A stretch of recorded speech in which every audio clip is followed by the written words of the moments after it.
Dybala! He is something else. Di Lorenzo, and still Di Lorenzo!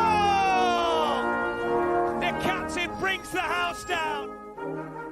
Partenopea champions once again, but the 33-year wait will now officially come to an end.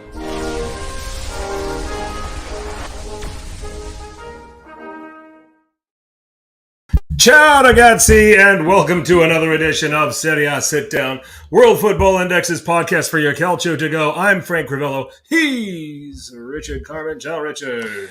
Ciao, Frank. How we doing? Long holiday weekend here in the States, huh? Yeah, it was a long weekend. It was hot over here. Holy shit! It was hot over here too. It still is hot over here. Yeah, it's cooling down tonight though, so that's kind of good. But not here. Kind of feeling like fall, but man, it was triple digits here. Yeah, little steamy over the weekend. So was Calcio. So was Calcio. We had some seven sisters playing against each other, huh? So we got to get a little taste of how some of these teams go against other big teams. So steamy indeed.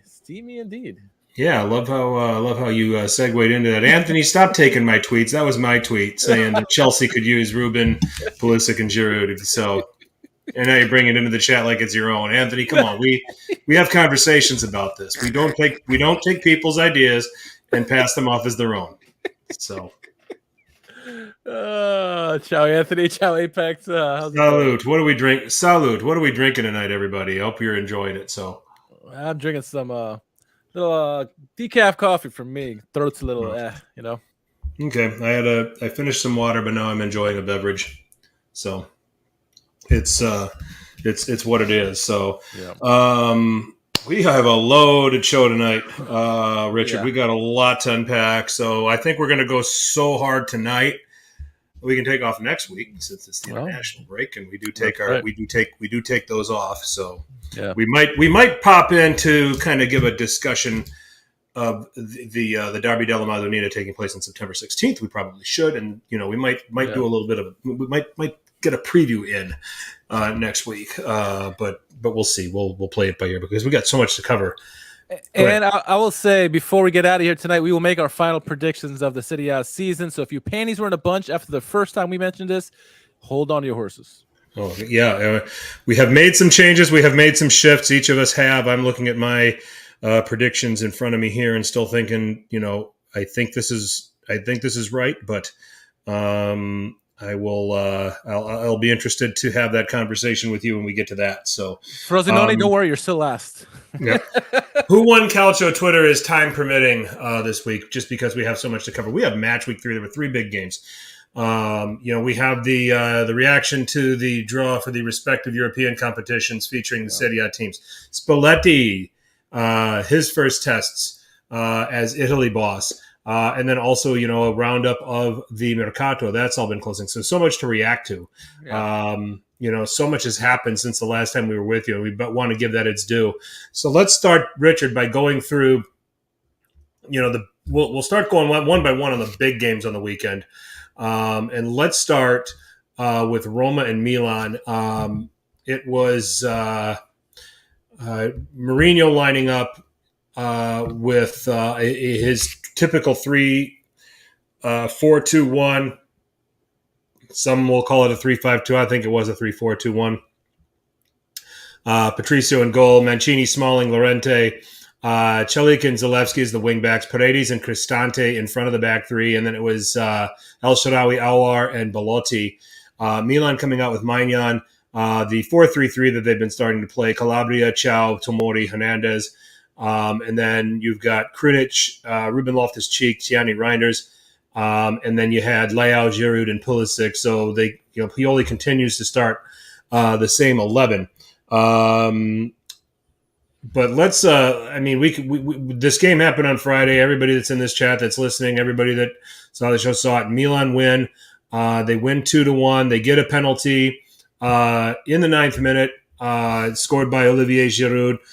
It was a penalty, guys. I mean, the only people that were upset about it were Roma fans. You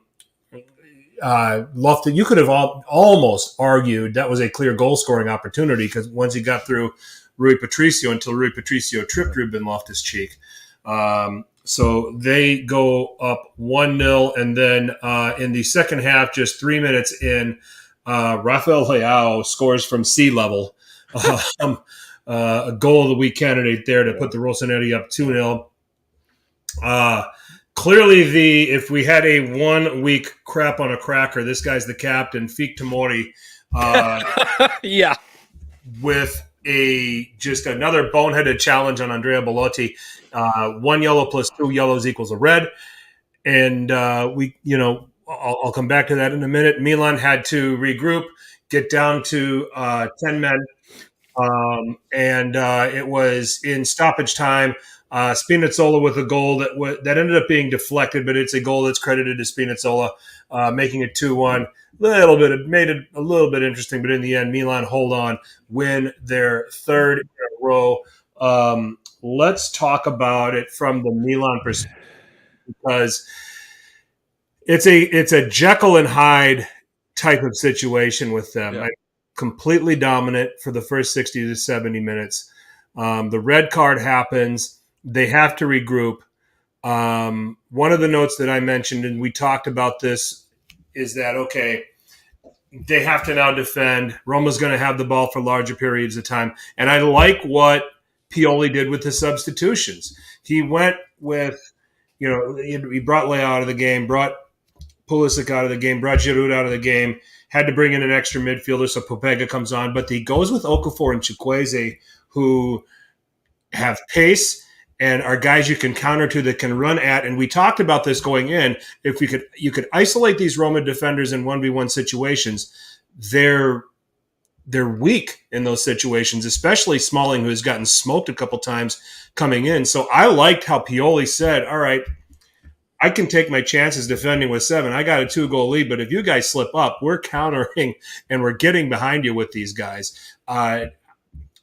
So I guess we can start with Pioli's performance in terms of managing this match overall. Came through in a big game, and I thought he got just about everything right in how he set his Milan up to win this game. Yeah, he even shushed Mourinho during the game as well. Yeah, I think Pioli deserves a lot of credit. He tinkered a little bit with the formation. I've seen what he did in this game before.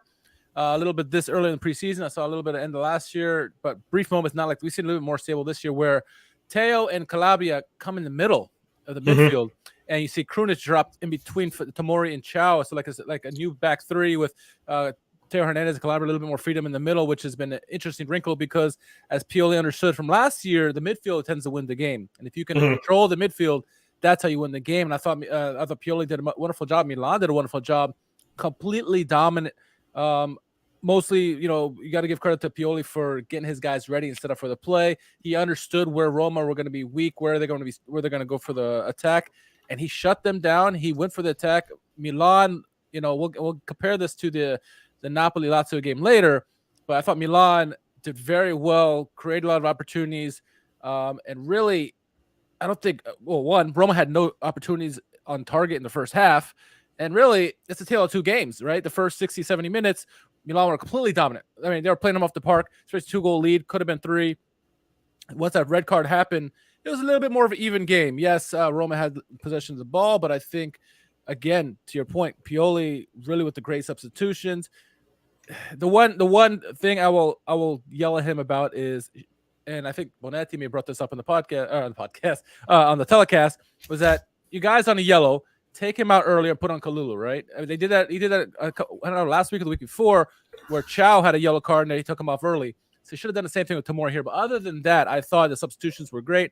Good to see Kalulu in there. He's going to get now opportunity in the Derby della Madonnina. So, well done by Pioli and company to kind of get the job done. And yeah, it was shaky at the end, and it should be because Roma's with the advantage there. Lukaku looks like he will be something special for them, potentially this year. So, yeah, well done by Milan and Pioli.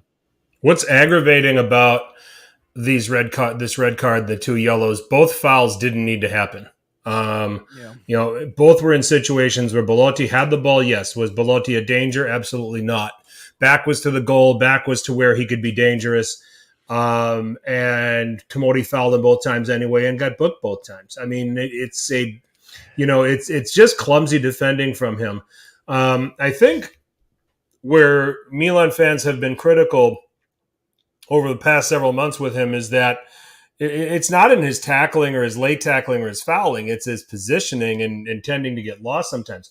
I don't think the positioning was such an issue in this game as much as just the overall lack of patience in terms of dealing with a striker like Andrea Belotti. He's not going to get past you, so there's in both moments, there's just no need to foul him. And I think it's about timing, because when Tomori was excellent for Milan, he was always aggressive. Even when he had a yellow, he was always aggressive, but he would just make the tackles. He would get the ball. And now his timing is off for whatever reason. And if you're not going to get there on time, you have to be smart about it, especially when you're already on a yellow card. I mean, where he fouled Belotti was way out of the area. Belotti had his back to goal, going the opposite direction. There's no point in fouling him there. No. So you got to think about these things, because we know when you play in a game that really where it matters, where it comes down the line, or it's a big derby game, or it's Champions League, it's make or break for your team there. And I think Tomori needs to do better than that. And if he doesn't, he'll find himself on the bench, because I think Pierre Kalulu is more than capable of playing as a center back. And Kjaer as well, even though Kjaer, I think, is on his last legs, I think Kalulu certainly showed that he's very versatile and can play pretty much anywhere in the back line or anywhere in the midfield, really. So, yeah, Tomori's got to have to clean up the mental game, I think, and work on his timing, because that was really the big difference between when he was doing well versus now. Yeah. I thought Kalulu was composed for the role that he had to play when he came in. Thiaw moves over to the left of that center back pairing because he's naturally left-footed. So there's, so you can have that, you can kind of have that going on. And then let's come back to how he's got his fullbacks now playing a little narrower, and then Teo is still going to run at you wide in a lot of situations and stuff like that. The other reason why I like that, and then Krunic, kind of playing as part of a back three and kind of being, it creates function within the midfield, and it makes the midfield far more unpredictable. You've got Ruben Loftus-Cheek, who can just charge from box to box, and right now is playing really, really good. He looks reborn, through these first three games. And then you've got Reinders, who's kind of he's the technician of the three. Yeah. He sees it, he passes, he helps his team keep the ball. I made these comments before the season when I looked at Reinders and when I looked at a lot of his tape. He's not going to play the low percentage pass. He doesn't take the unnecessary risks. He helps you keep it. And then he gets himself into advanced positions from there too. So it suits their characteristics. And Pulisic obviously has been very good on the right. And then you get Leao into it. I mean, Leao just completely made Mancini look foolish on that side multiple times. He's playing world-class level at the moment. Yep, over the course of that game. So, overall, good performance from Milan and a good win. An important win. You get Roma away, and in a situation where you've got to find a way to win. You get a player sent off, you're down to 10.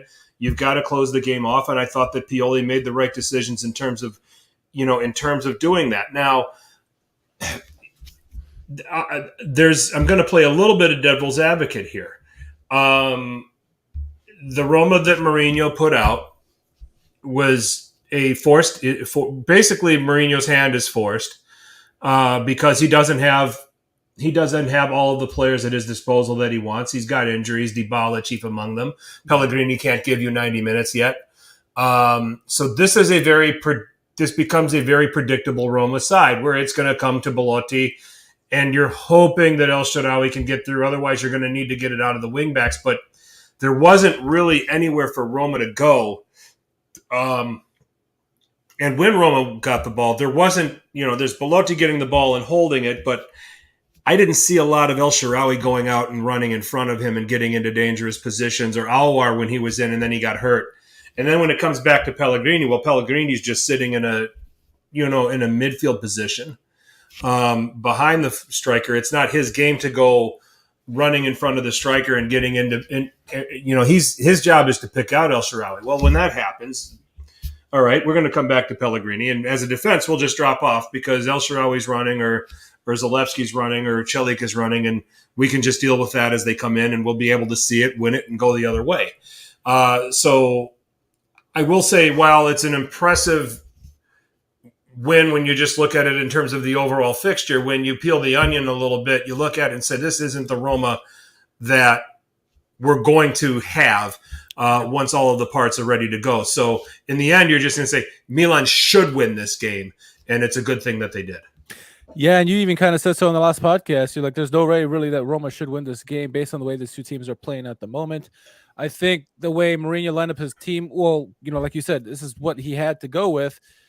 And I was surprised. I was expecting, we know Mourinho likes to counter and gives other team possession, but I fully expected he would try to counter what Milan's special attack strengths are by keeping the ball a little bit more, making it more closer to 50-50. And Milan had something like 70% possession in the first 7 minutes of the game. It wasn't even close, honestly. And the times when they did have possession, Milan were quick to close them down. I thought, Celik was pretty bad. I thought in this game overall. Aouar, I know I think he picked up an injury that he had to come off early and Pellegrini came on. But really it was like nothing for Roma. There's no substance. They really created nothing for the majority of the game, honestly. And it wasn't until you saw Big Rom get into the game where it kind of found an identity, and he kind of did his thing, was a bull in China shop, so holding up the play and sending up guys. That's when you really started seeing what Roma potentially could be. And, Zalewski, whether Zalewski or Spinazzola on the left, they got some, flexibility there. But like you said, this isn't by any stretch what the Roma we're going to see as the season progresses on, especially when number 21 gets back into the lineup. He is their, world-class talent that they have on their team. And so seeing him with, mixing up with Belotti and Lukaku should be a very entertaining team to watch going forward. Defensively, they got some things they need to work on, especially, Smalling is getting beat for pace lately. It seems like more and more every game. So, and Rui Patricio is another guy. I mean, there really is no option for them at this point. But Mourinho likes Rui Patricio, his countryman for whatever reason. But he's not getting the job done either. And so, Roma just have to, scrape this as a loss and move on forward and just work on the next game because, you dwell on this too much, you're going to get really back behind in the table, and you don't want to at this point. So just, chalk us up loss. You have injuries. Mourinho's going to make the excuse anyway, as he should. And move forward. I think Milan. I was more impressed by Milan's performance than I was disappointed at how Roma played. How bad is Evan Ndika that he can't get into this team? That it keeps being Mancini, Smalley, and Llorente, across the back. Yeah, I mean, I'm not sure. I mean, maybe it's more about position and trying to get him familiarized with what Mourinho wants. I don't know. It's probably it. Perplexing to me. It's perplexing to me. Well, I mean, if he plays, he's he's pretty much a vice Mancini in the back three. He plays on the right hand side of the back three, and you're not taking Mancini out. I mean, at some point, Mourinho, if the best, because what Ndika has at least is he has recovery pace that maybe Smalling doesn't have anymore, and you might see Mancini get moved into the middle, Smalling gets sacrificed, and Ndika playing on the right. We'll have to see. I mean, that's one thing. Dybala. Lukaku getting more acclimated. Lukaku looked motivated. That there were moments with him. He looked like Conte's Lukaku out there. I'm not afraid to say that from what I watched. That was that's the impact that I thought that he had. And Milan had 10 players, but he wanted the ball. He demanded it. He demanded players moving he can set them up. And creating things. So that was the Conte Lukaku we watched out there, and if that's any indication, then Roma's going to be fine. Once they get him further integrated into the team, and my predictions are going to suggest that too. And I think more of Spinazzola, more of Bove, more of Pellegrini, on top of Dybala, Lukaku coming on will do world of wonders for Roma going forward. Yep. And I think they will be fine. It's just going to take some time to get their pieces back together. Basically. Yep. And just as long as Mourinho doesn't piss everybody off over there. So, because there is something about his, him wearing out his welcome after a third season. Yeah. So, and Ollie makes a good point. Milan were just lucky that they played Roma early. That's very possible. They caught Roma at a good time. Yeah. So, that can be said. And we did talk about that, a little bit. I mean, Milan gifted Roma into the game. I mean, the Tomori red card, but I mean, even Giroud's foul before halftime. Yeah.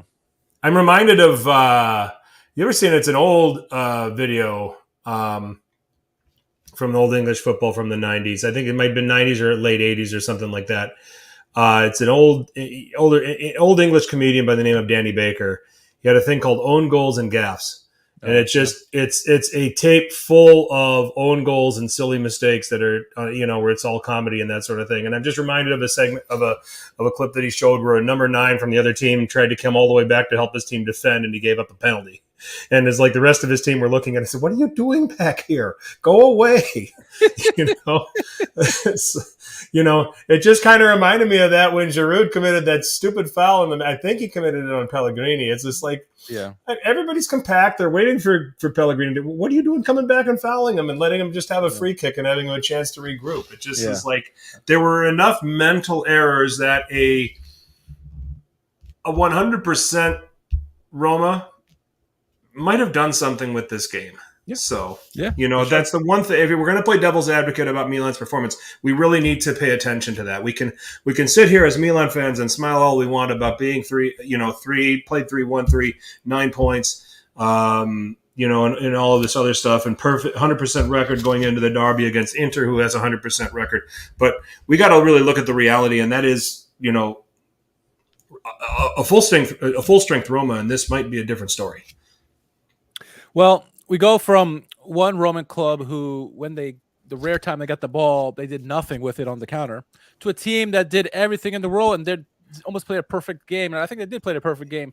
We're talking about Napoli hosting Lazio, entertaining game. The current champions against Maurizio Sarri's men. The host started with Meret in goal, Di Lorenzo, Rahmani, Juan Jesus, and Mateus Oliveira in the defense. Of course, Anguissa, Lobotka, Zielinski in the middle with Kvaratskhelia, Osimhen, and Napolitano up top. Lazio would start with Provedel, the best goalkeeper last season, with Mauricis, Casale, Romagnoli. A center-back pairing we're very high on, as well as Husai. Midfield, Kamada, new player for Lazio from Frankfurt, with Cataldi and Luis Alberto, and then Felipe Anderson and Zaccagni flanking Immobile. Interesting game. It's a game very similar to the game we just talked about, where one team had all possession, the other team had none. As you expect, Napoli with a lot of possession in the game. It started off early. It just hogging possession, really. Not really doing much with the ball, though. Yes, they had a lot of possession and everything, but what we saw is Lazio waiting their opportunities, being very disciplined, very compact in the back. Maurizio Sarri looking like Jose Mourinho team from back in the early 2010s, being very disciplined. And what we saw is they got an opportunity. They took advantage of Felipe Anderson off the turnover, comes down the pitch, crosses into the middle, and Luis Alberto with a beautiful flick, goal of the week candidate there, back heel, past the keeper. Nothing really Meret could have done about that. It was a fantastic play by Luis Alberto. Full credit to him. And first opportunity for Lazio, they score. But as the champions, you would expect, they came back really quickly just 2 minutes later.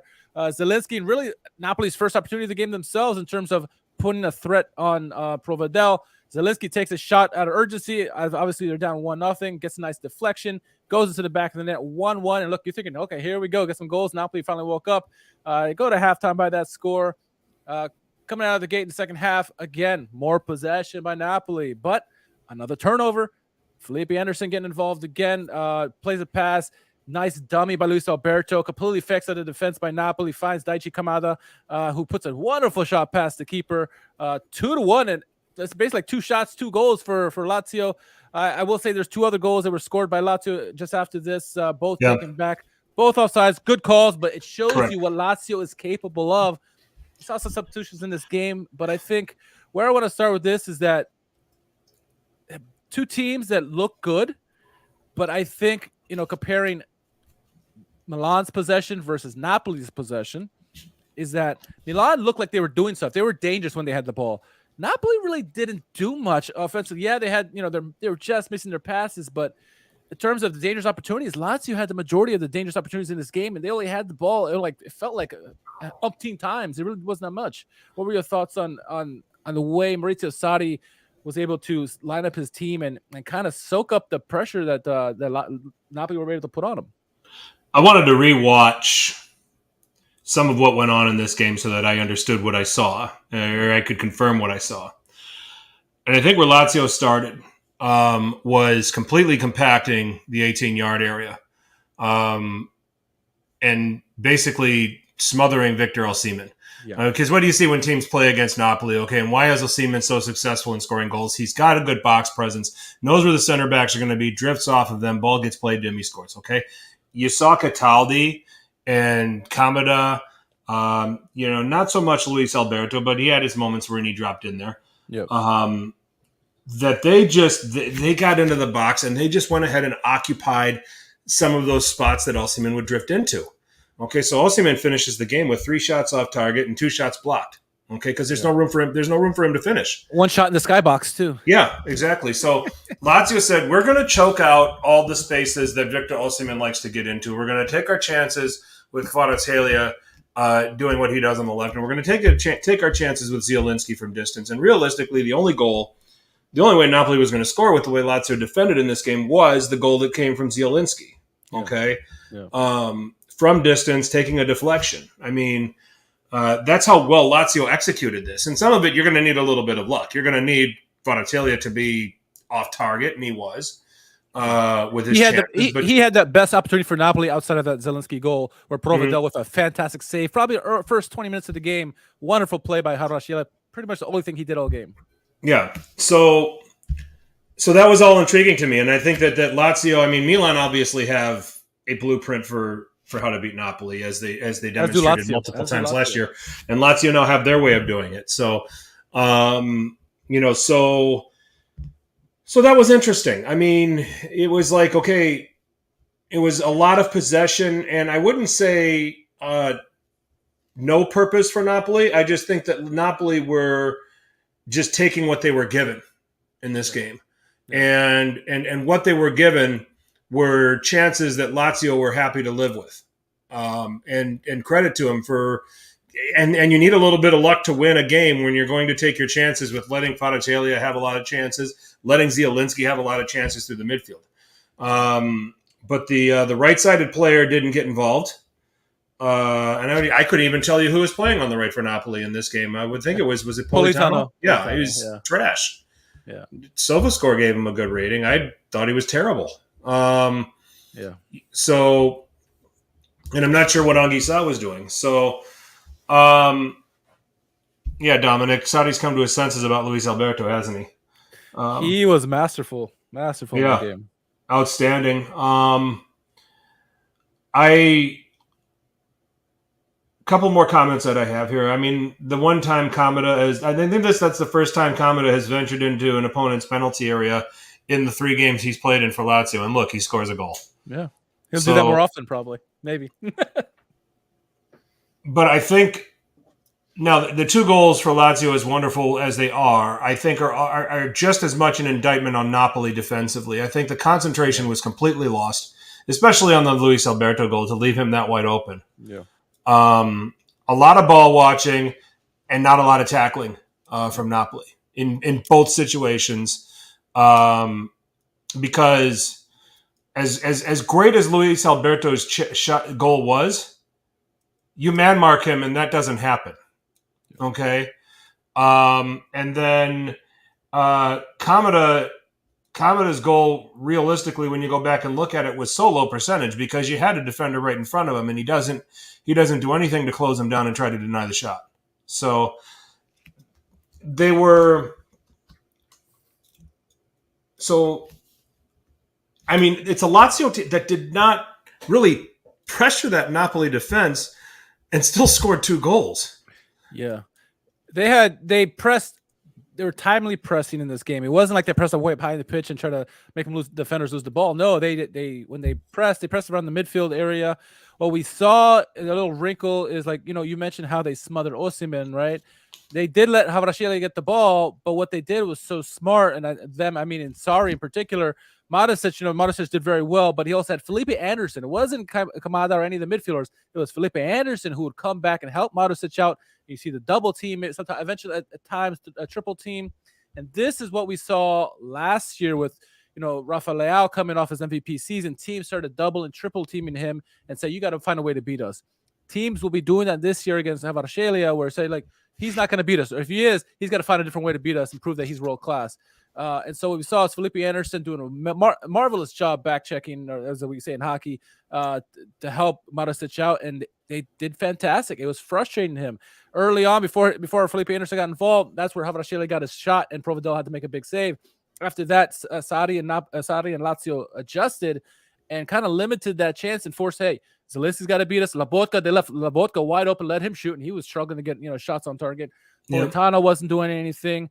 I think what we saw also is that they took advantage of their counterattacks. They were purposeful with their counterattacks. It wasn't just like, oh, we got the ball, let's just run. No, they had intent with what they were doing, and Napoli were not ready for that. And to your point, they see look a little lost at their ball watches because Lazio were coming at them. They're probably still worried about Ciro Immobile. They're forgetting about all these other pieces coming running at them and losing track of runners and this and that. And I thought Lazio deserve all the credit in the world because that was a masterful performance by Sarri and his men, and a deserved win. Yep, I definitely agree. Was Kvaratskhelia dangerous in this game, or were Lazio just happy to let him have what they gave him over the course of the time he was out there? Because we've seen Kvaratskhelia where you're just in awe of him. Yeah. But I think, I would venture to say that I tip it towards the latter. Lazio said, okay, you're going to have chances, but we got to make sure you have chances that aren't going to break us. And I think that's the way it went. And I think that's what it was. I think he was early on, he was dangerous. And that's when they made that adjustment, bringing Felipe Anderson down. And Lazio said, you can have the ball, but where we want you to have the ball. You're not going to get the freedom that you normally have, as you did last year, to do whatever the hell you want. We're gonna make you give these the spaces. You take that, and we'll let you have it all day, right? And same thing with like Zelinski. Let Zelinski play in areas that they're comfortable with, and force other people to beat you, like a Politano or Lobotka or Anguissa. And so again, I think the defensive shape that Mauricio Sarri's men came out there. Really, it was almost like a park the bus mentality, especially when they were up, when they towards the end of the game. But what they did, they soaked up the pressure, they bent, but didn't break. Like you said, when they got to the 18-yard box, that's when they clamped down and gave nothing to Osimhen and company, and really forced guys who don't normally are the ones to score to try to do something, and nothing happened as a result of it. Now all teams can run with this blueprint, right? Milan have a blueprint against Napoli now, as do Lazio, because Lazio beat them in the last year as well. So not many teams can do what Lazio did. Lazio just were perfect, and they had the perfect players to do this. But you got a blueprint of how to stop Havrashvili. You got a blueprint of how to stop Osimhen. Can other teams start doing this? We will see. This is a tactful league with a lot of really smart managers. I imagine some of this will happen, but it's going to be hard to stop Napoli all season long. Remember a week ago when we were talking about Inter and we were sitting there thinking, well, is this really going to, we dealing with a matured Inter now that 2-0 and just go about their business and move on to the next game? Well, what a difference a week makes, I guess. Statement game for them. Absolute stampede at the San Siro, 4-0, and it could have been 10-0 the way this game went, had it not been for Christensen in goal for Inter. Fiorentina's first crack at showing that, hey, we can do this against the big teams. We can get it done, and it blew up in their face. And sensationally, I might add. 3-5-2 for Inter, Sommer in goal. It was Darmian, De Vrij, Bastoni across the back, Dumfries and DiMarco the wing backs, Barella, Çalhanoğlu, Mkhitaryan in midfield, Thuram and Lautaro Martinez up front against a back four of Christensen in goal for Fiorentina, back four of Dodo, Milenkovic, Ranieri, and Biraghi. Double pivot of Arthur and Rolando Mandragora, Kwame Bonaventura, and contrary to people's popular opinions, yes, Nicolas Gonzalez did suit up and play in this game, and Lucas Beltran up front for Fiorentina.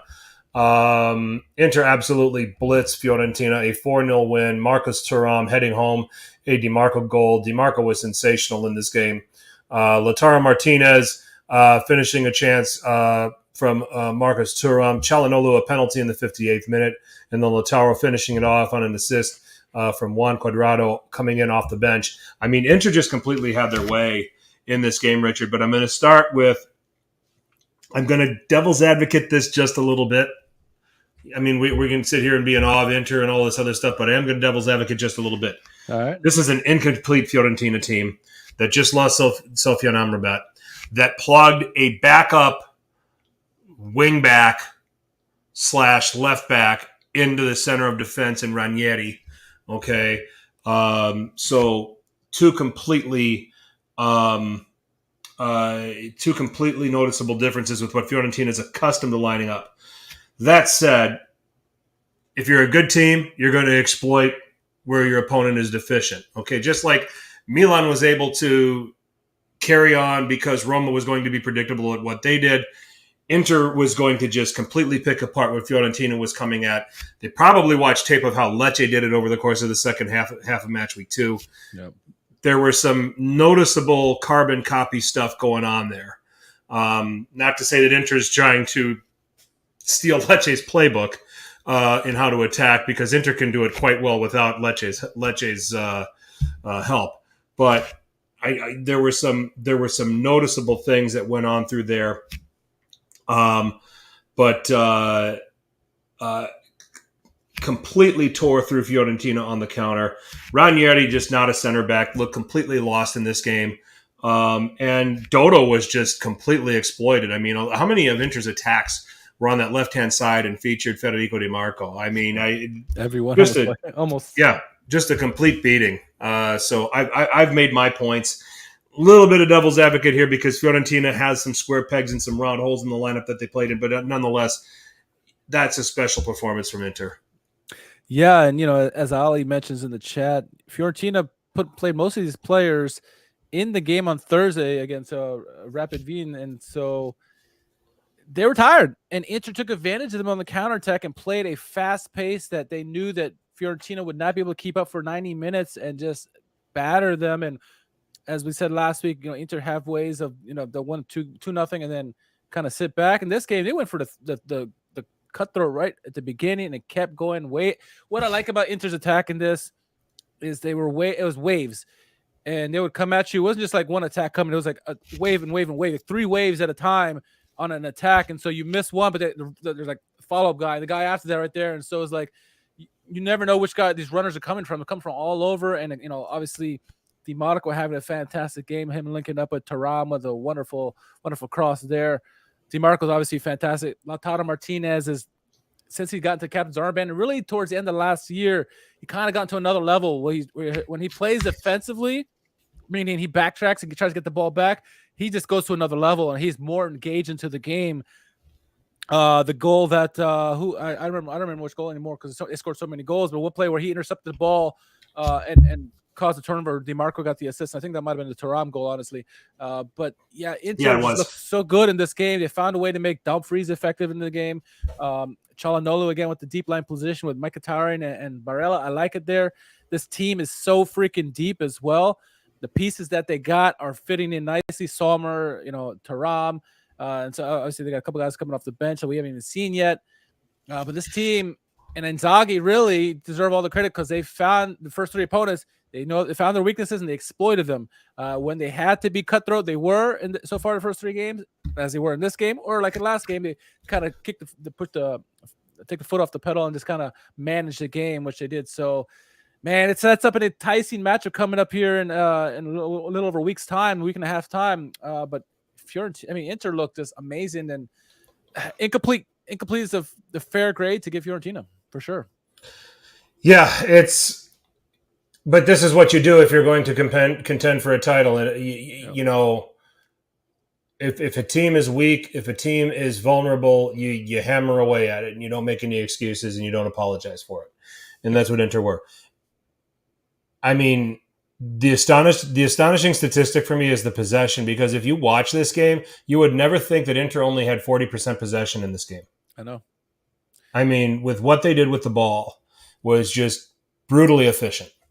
But again, some of this is Fiorentina's a little incomplete. Ollie's making the point. 9 players playing against Rapid on Thursday. You saw that across a lot.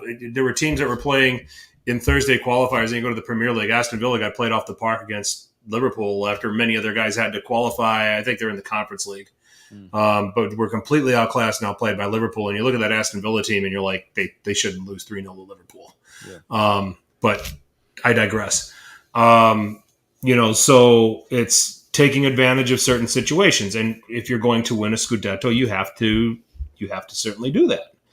I will say this: I would have loved to see if Fiorentina did not have that Thursday game. They had a fully fit squad. What that offense, what we've seen the first couple weeks of the season, how that would have fared up against the Inter defense, who really haven't been tested thus far.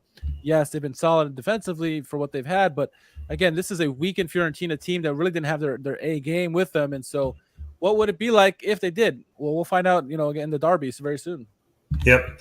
Martinez Cuarta didn't play, and I think a lot of that was just. And he only played 9 minutes in the game against Rapid Vienna, so I don't know what's going on with him that he's not getting run. That he wouldn't partner with Milenkovic in that back line, but if there might be something not right with him. Who knows? Yeah. A Fiorentina fan can enlighten us on why Cuarta's not getting out there, because that's normally the ideal partner. But we're having Ranieri deputizing, and it's not pretty. Fiorentina fans. So somebody help me out on that one. Inter, why were they so successful in basically choking Nico Gonzalez out of this game? I think it's a combination of not only DiMarco just, being good defensively and offensively, is the way they structure themselves defensively, where they don't give up too much. Inzaghi's smart. He'll know where guys can what teams can take advantage of them, and they kind of like shade to that side, kind of like rub them out of the game and force, kind of like similar to what Sarri did with Napoli, and force someone else to beat you. Nico Gonzalez is almost non-existent in this game, and the credit goes to the way they tactically set up against Fiorentina. And so, is this a formula for other teams? We'll see. He's not. Nico Gonzalez doesn't necessarily pose fear in you, but he's such a good player. You have to be cognizant of where he is on the pitch at all times. And I think Inter did a marvelous job of knowing where he's at, having a body on him, and having a second guy come on and when needed, and really made him a non-factor in this game. Not a single shot, not a single chance created. Committed 2 fouls, and in 55 minutes touched the ball 32 times. And gave away a lot of passes, lost a lot of possession. I mean, they did their homework and they were ready. Nico Gonzalez lost possession 14 times. He had more lost possessions than accurate passes in this game. And I think that probably, you speak to DiMarco, but also the performance from Alessandro Bastoni too, in that area. And I want to say this about Bastoni because you brought him up. Bastoni he's doing kind of what we've seen a little bit flashes of, where he didn't do enough of, I think, is he's so good at rushing up the field and getting involved in the play. I mean, at times he was leading the line, it seemed like, in the attack, really making it really difficult for Fiorentina to kind of pick up who to cover, because Bastoni can score goals if you leave him open. So he made it very difficult for them, like you said, and Bastoni helping out there. It's just this Inter team is very deep. They're going to be a problem for many teams in Europe. Yeah, the energy that Bastoni played with was just ridiculous. Yeah. Just a thorough performance from Inter, and well done. So those were the 3 big ones, Richard. How about the rest? Yeah, we'll go back to Friday. Sassuolo hosting Hellas Verona. Domenico Berardi back into the lineup, and it showed. Pinamonti scores I think assisted by Berardi, honestly, in the 11th minute. Nice goal there. And Gonj would get an equalizer in the 56th minute, but it wouldn't last very long. Berardi would get a 63rd goal, and then a penalty in the 73rd minute. They win 3-1 at home. Moving on to Saturday, Bologna hosting Cagliari. Certainly an interesting game. I'm really liking this Xerxes player for Bologna. He seems to fit perfectly to a Thiago Motta once. He gets his goal in the 59th minute. Initially, it was a goal scored by Zvumba with a nice goal by him, first goal of the season for Cagliari. But Xerxes again with a goal in the 59th minute. Fabian got in the 89th minute, make a 2-1 game. I think Bologna felt comfortable in this game, looked good, created a lot of opportunities. Like I said, Xerxes, the other youngster who plays on the left wing side, his name is escaping me at the moment. He looked really good in this game. Some pieces there with Bologna. I'm really liking what Thiago Motta is really cooking up there. But they went 2-1 there. Udinese Frosinone. If you watched that game, I apologize.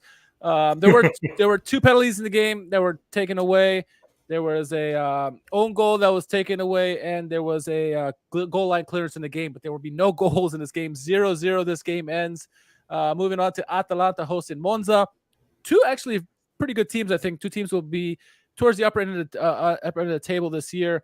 But Atalanta were thumping them. Ederson scores a goal in the 35th minute, making 1-0. Gianluca Scamacca, welcome to the starting lineup. 2 goals in his first start for Atalanta. They look very good. I think Monza is still a good team, but I think Atalanta it was their day, and Scamacca looked very good. He's going to be they're not going to be missing Duvan Zapata at all, are they?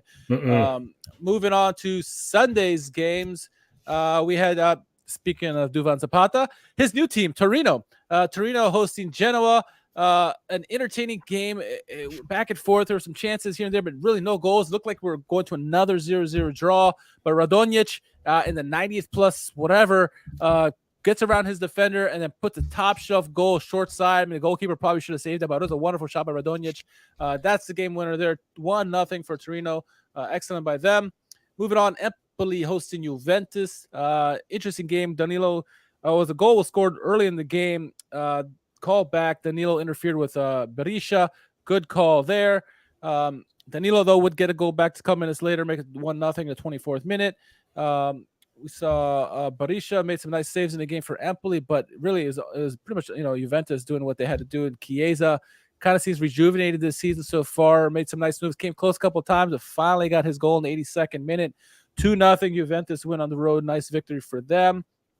And then the game that I guess I wasn't sure how this game was going to go. And I guess maybe Lecce being at home, I should have. But Lecce hosting Salernitana. I thought this game had a draw written all over it, though I thought Salernitana has a better team. But the new man, Risovic, he gets a goal in the, 6th or 8th minute early on in the game. Nice play by him. Nice finish by him. What a find by him. I'll let you get more back to him in a minute. It looked like 1-0 at that point. That was be the way to go, but Strafezza would get a late penalty and like 8 minutes of stoppage time end of the game. They won 2-0. A nice victory for them. And that there was no Monday games. Nope. So where do you want to start with this? Well, get to know Nikola Kristovic, Montenegrin international, played in the Nike Liga last season for Dac 1904, and I believe that's the Slovakian top division. 17 goals and 26 appearances for them. So, and I would presume scoring very much like he scored here, where he's got guys that can get service into him, and he just gets in there and finishes. And I think that with the way this Lecce team sets up, there's a chance for him to. I'm not going to sit here and say that he's going to contend for Capocannonieri because I picked Lautaro Martinez, and he's the one at the top right now, just so that we're clear. We got 35 match weeks to go. I'm not taking a victory lap just yet. But 8 to 10 goals is not out of the question with the way this Lecce outfit plays. Yeah.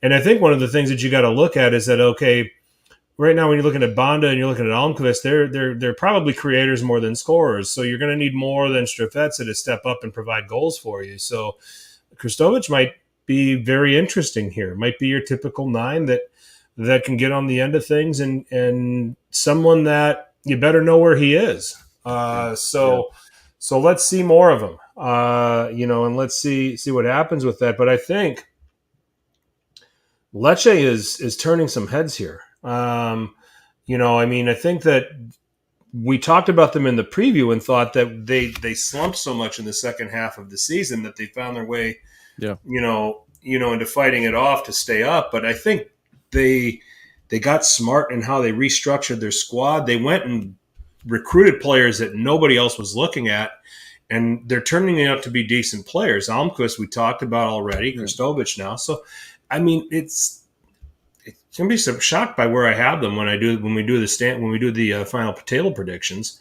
Champions League? No. I'm not that crazy. Okay. I'm not that crazy. So Lecce there. Empoli Juve. I mean, I'm not surprised. I mean, this Empoli team is going to struggle all season. Yeah. And Juve just, put in a professional 90 minutes, to beat them. The Torino-Genoa game, I think that, despite losing the match, I think that Gilardino has made some smart adjustments here in how he sets up his Genoa team. They're not, they got blown away by Fiorentina. And then prior to that in the Copa, they gave up 3 goals to Modena despite winning. So that was alarming. And I think Gilardino just decided, we can't play like this and expect to survive. So he has shifted some things. And when you've got guys like Malinovsky and you've got Goodmanson and then you've got Retegui in the attack, you focus on just making sure you don't give anything away cheaply because that's enough quality to score you enough goals to stay up. Yeah. So Atalanta, I continue to be impressed with the getting back to having the wing backs, but it's a little bit of a different formula. They're providing service versus, getting aggressive into the penalty areas and scoring. So it's a little bit of a different role for them, but they were dangerous in wide areas against Monza and gave them some trouble. Frosinone has 4 points because of Stefano Turati, the goalkeeper. Yeah. They got that point against Udinese because of Stefano Turati. Another guy that I think that we need to keep an eye on that I think that's going to continue to get some buzz is, and a guy that you should be familiar with from Bundesliga experience is Joshua Zirkzee. I continue to be impressed with him, and not just because he scored here, but I'm really impressed with the hold-up play. The physicality jumps out where when he made his spot appearances with Bologna last season, I didn't necessarily notice it. Yeah. And his ability to hold it up, his ability to play people in, and his movement. I mean, things look a lot better. And maybe it's because Arnautovic is gone. Sometimes it just takes getting more minutes and getting more exposure and getting more opportunity for you to step up and show what you can do. Yeah.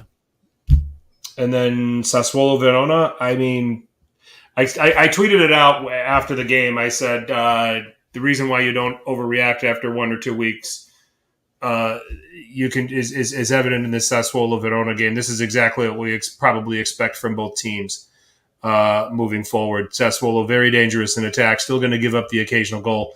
Hellas Verona were lucky to win let's face it, they were lucky to win the first 2 games that they won. Yeah. And then they finally got punished by a team that got clinical and put their chances away against them. Yeah. So that's this batch of games in a nutshell for me.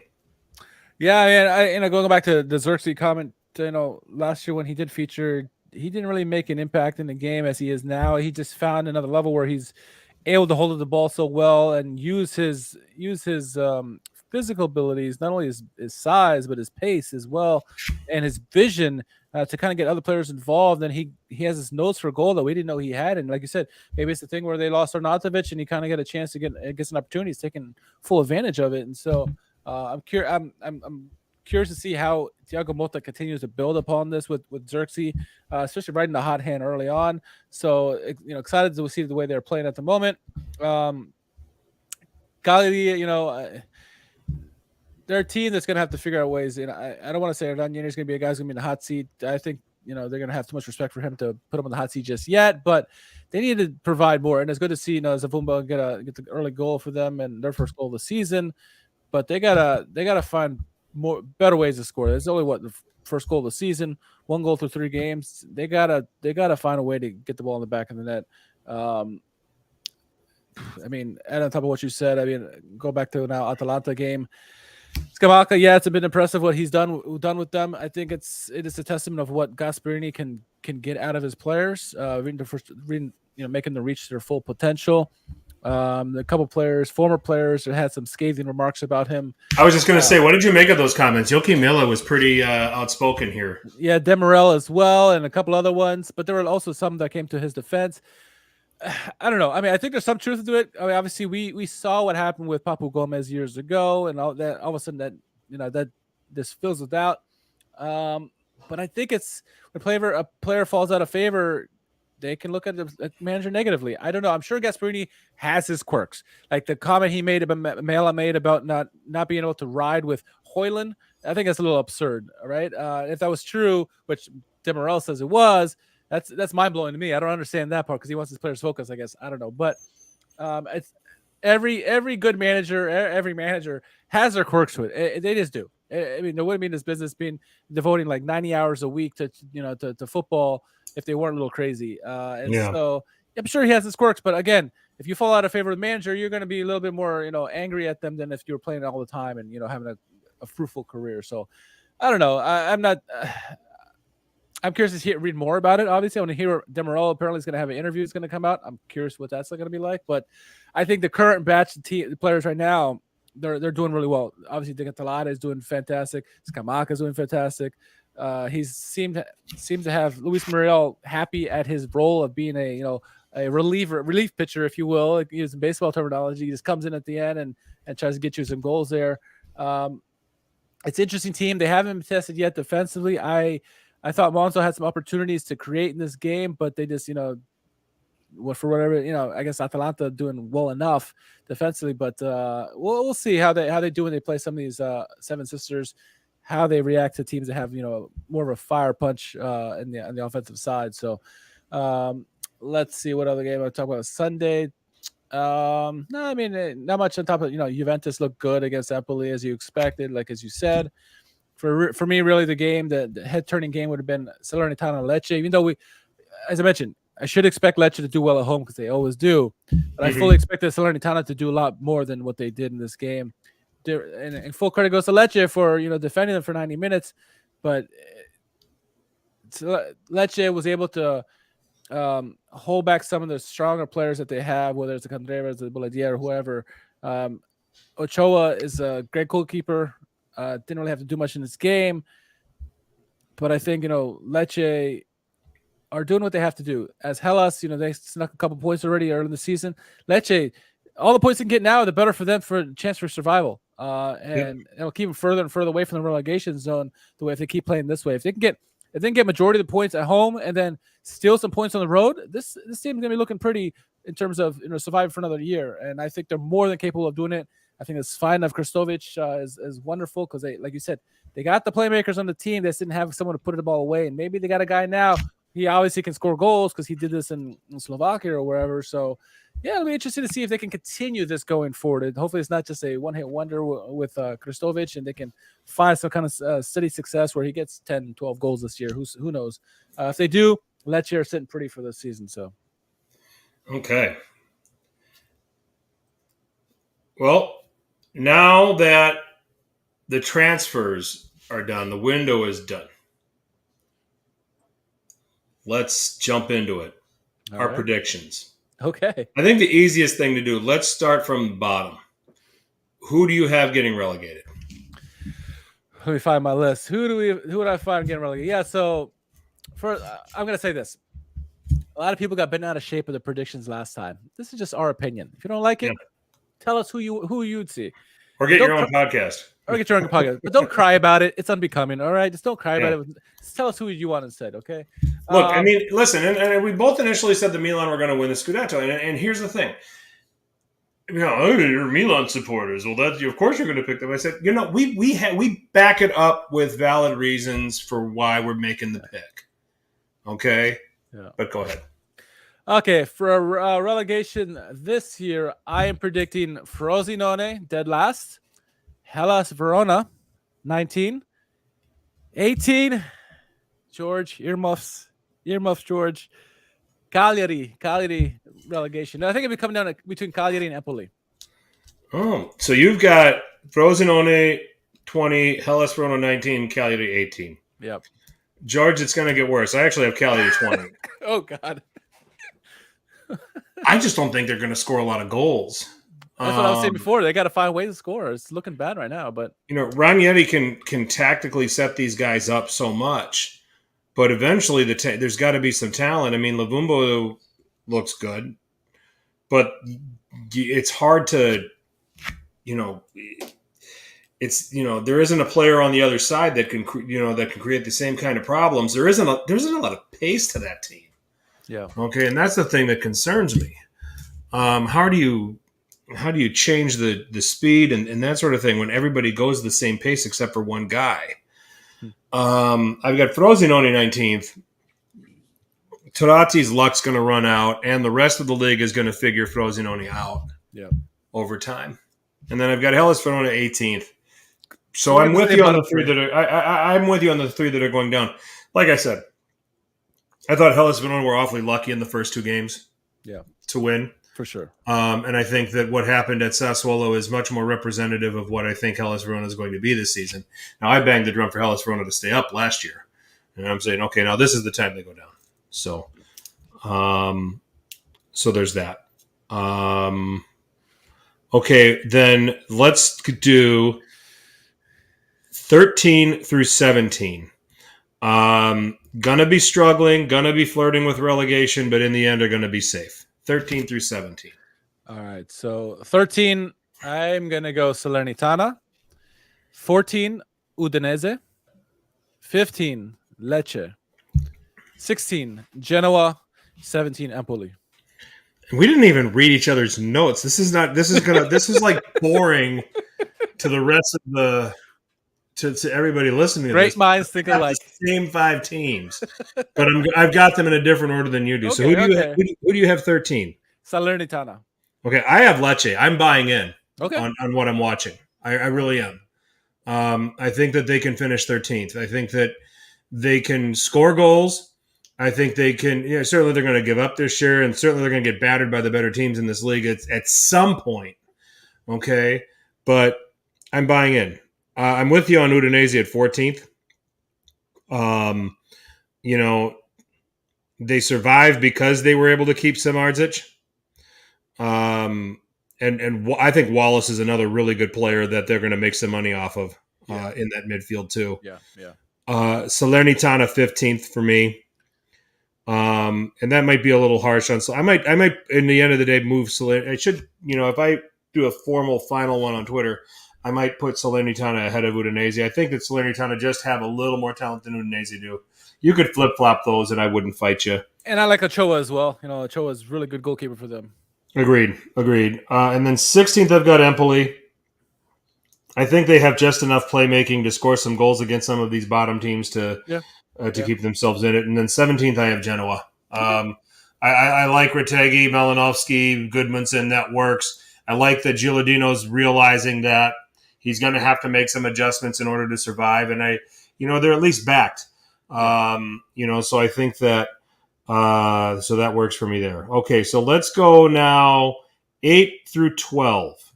These are the teams that are going to put on a good season, going to bother the top 7, but are also going to just be short on Europe. I think a healthy Berardi is good for Sassuolo in terms of comparing them to what they did last year. Sassuolo 12. Going to 11, I'm going to the flying Duvan Zapatas at Torino at 11. I say Monza getting to the top 10 again. Thiago Motta's Bologna getting 9th and Fiorentina 8th. This is stupid. I've got the same 5 teams, but I've got them in a different order again. Okay. Okay, so I've got Monza 12th. I like them. I think the other teams are a little bit better. Okay, I've got Sassuolo 11th. Okay, I think they're going to be fun bet. I love Loriente, Pinamonti, Berardi with Bayrami behind him. Okay, I've got Fiorentina 10th. Whoa. I've got concerns. Okay, they're going to be back in Europe. There's going to be that distraction. I don't like Amrabat leaving. I don't like this sudden shuffling of the defense. I don't like how they've looked here in these first few games. And where are their answers when their better players are played out of game? I mean, there were a lot of a lot of crazy things here. And yeah, I get it. I was probably, okay, maybe I'm overreacting a little bit to playing 3 days after needing to qualify for a European competition and all this other stuff. But I mean, some people already picked Fiorentina as the champions this year after that 4-0 win they had earlier in the year. I wasn't buying it. Clearly, I've got Torino 9th. Okay. I'm a believer in Ivan Juric. I think he's a really good manager. I think he has the parts that he wants now, and I think that he's gonna claim a few off some of the better teams, over the course of the season. And I think they're going to be steady there. And then I've got Bologna 8th, and I really flirted with Bologna finishing in a European place. I love what Thiago Motta's done with this team. Me too. I like the reinforcements. If Xerxes can stay healthy, that's a talented striker they've got there. Orsolini's still there. Some of the midfielders that have come in. This is another team that Milan were lucky to play at the Del Ardo when they got the chance, when the team wasn't necessarily complete. They've had 2 away fixtures against opponents that they were in fortunate situations. So, but that's where I'm at. Okay, so now 5, 6, 7. Qualifying for Europe, but missing out on the Champions League. All right, I'm going to say this with a caveat because there's a lot of naysayers out there are going to cry about it, whatever we both say here. But my top 7, I'm predicting to be within 12 Just do points. 5 through 7. 5 through 7. Okay, but my top 7 will be within 12 points of each other. That's just me. Don't have a problem with that. Don't have a problem with that. 5 through 7. Also, I go 7 through 5. This is hard. This might be the hardest year yet because there's some really good teams here. There's some teams. I'll just say it. Number 7, Atalanta. Atalanta 7th. I like what they have so far, but I'm not convinced they're the defense just yet. They can play defense at times. They can play attack at times. They can't seem to marry the two themes, it seems like other teams, like Inzaghi's teams. So they're 7. 6, and I have 3 points higher than Atalanta. Roma. Okay. I'm not. I think Mourinho. It's his cursed 3rd year. I do like Lukaku. I do like what he's going to do with Dybala and Pellegrini and company. I just think the teams above them provide more, make it more difficult. I'm not to say Roma's going to have a bad year, but I think that teams above them all play much better. Questions about the defense, like Chris Smalling, especially Rui Patricio as well. So I'm a little worried about that. Top 5. This is killer for me because I'm like, who do I leave out of the top 4? I'm gonna say, and it's been crazy because I picked them 2nd in the preseason pick, but 3 points ahead of Roma. I have Juventus. I was high on them in the preseason, but the moves that they made or didn't make in the preseason, plus the way they've started so far, it's an aging team. Yes, they lost some pieces, but I'm not really totally convinced about this team just yet. And there's we'll see how with a Chesney, whether it's a Medin and Petting, and goal. I like Juventus. I think Allegri's going to get points. I do, but I think the teams that are above them play a little bit better, and they can find ways to get goals and come up clutch when they need to. So Juventus is 5th for me, just out of the top 4, and they have nothing else to play for this year. That's why I had them so high. This is the only thing they're playing this year. I just can't get them in the top 4. We are a little different here. All right. 7th, Lazio. Oh, okay. I don't think the midfield is the same as the special run they went on last year. I think the Champions League becomes a distraction, especially in a group that they feel they probably can qualify from. I don't know if I can. I still see some frailties. I think they had a nice setup here against Napoli and were desperate and had to win and got to win. But I don't know if they can consistently achieve that over the course of the season. I've got Atalanta 6th. I like them. I think Scamacca makes a huge difference. I think having Koopmeiners still there is important. I think the wingbacks having a revival and playing well. Koopmeiners will have a great year this year. Yeah. So Koopmeiners will probably be in our team of the season. He was in my team of the season last year. Yep. So he closed strong, and I think he's continuing that run. Yeah. They're getting back to playing Gasperini ball slowly but surely. But I think 6. I think that there's still enough naivete to them that they're not going to be a top 4 side. I'm with you on 5th. I think it's Juventus.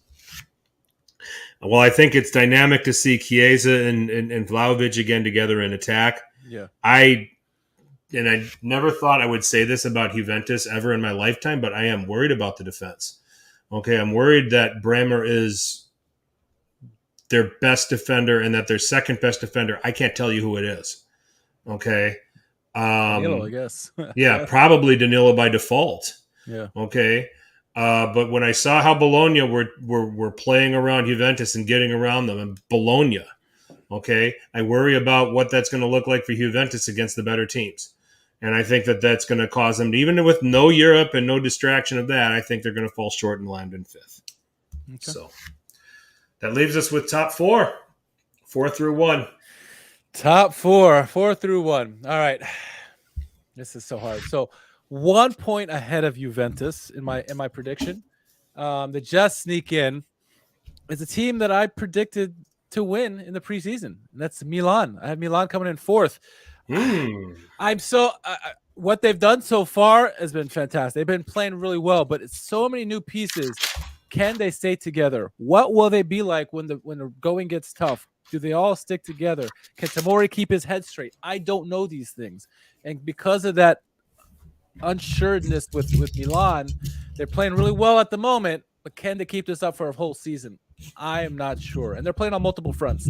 They're going to try to go deep in Champions League again.